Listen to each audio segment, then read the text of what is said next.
Cheese is not just food, it's an experience. So if you'd like to learn how to truly savour it, then you're in for a treat. I'm joined today by Svetlana, the founder of the Cheese Lady, Farmhouse and artisan cheese specialists. And she's going to show us how to truly appreciate all the complexities of this fine product. So let's start with the basics. Why is it important to really savour cheese? Well, because farmhouse and artisan cheeses are premium products, let's be honest. It is really important to appreciate them fully so you don't waste any of the experience. So, therefore, I think it's really important and key to learn to appreciate them. So, how do we go about savouring cheese then?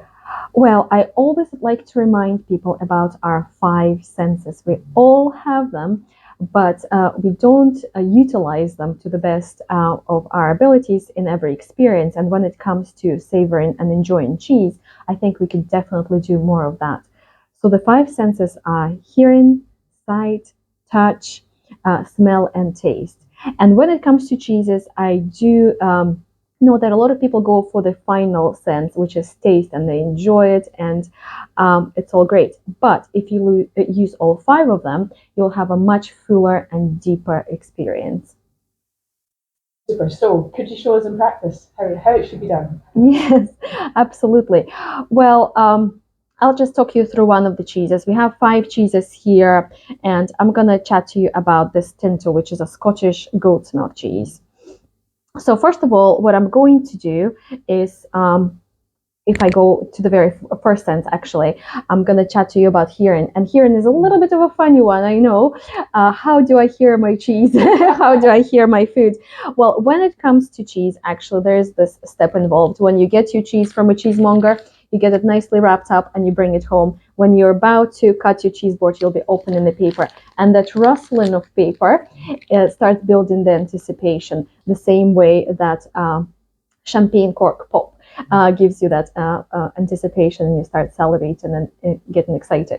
So that's our hearing of the cheese, and maybe other things like crunching of the crystals and things like that. So pay attention to those things. But then we're going to look at our Tinto, and what I'm going to do is ask myself a few questions. What color is it? Because the color tells me quite a few different things. It can tell me the milk, or it can tell me the style of the cheese. And so with Tinto, I can see that it's a slightly different in color to our Morbier here, to our Ossoirati. And the whiter the cheese is, I know that it'll be most likely a goat's milk. I can also tell the age from the texture that I can see. I can see it's a firm cheese. I know it's a mature goat's milk cheese. And of course, I can see the rind, and the rind can tell me many things. Mm-hmm. So I would expect this cheese to be a little bit earthy, closer to the rind, because it's a natural rind and it was matured in a cellar. So the next thing I'm going to do is actually touch it.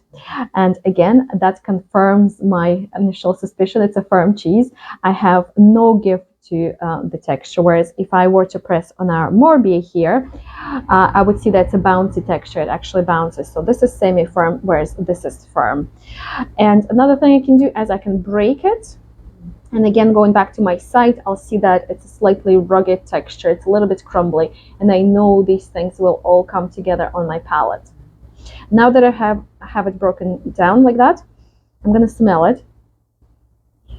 And our noses are really fascinating things. They have at least 400 olfactory receptors, which help us to obviously smell the food, but also they play into our perception of taste. So it's super, super important not to skip that step. And I'm asking myself different questions. Does it remind me of any other aromas? Does it remind me of any other foods? So I'm starting kind of starting to go on this journey of flavor already through my nose, so to speak. And of course, the final one is when I'm going to pop this cheese into my mouth and I'm going to enjoy it. And a taste is a fascinating thing when it comes to farmhouse and artisan cheeses. There are so many things we can say about these cheeses' flavors that I would really encourage you to go kind of granular into the taste as well when you get to it. So when you say granular, what do you mean? Are there more layers to taste?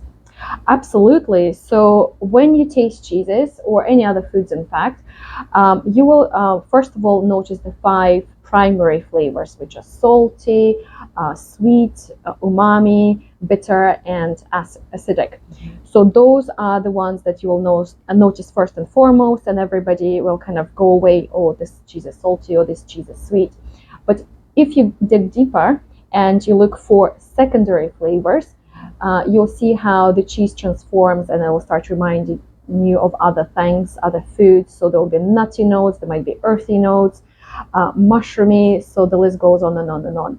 But of course, it's all very individual. Everybody's perception of aroma and taste are quite different and subjective. So whatever you taste is right. And that's the fun thing about it. Do explore, do ask yourself those questions. What do I taste? What do I smell? And that really is how you would get the most out of every bite and out of every cheese experience. Super, that's been brilliant. Thank you so much for sharing. My pleasure. Thank you all for joining today. I really hope you enjoyed the episode. If you did, give us a follow. And if there's any other questions you've got about cheese, then just drop us a comment.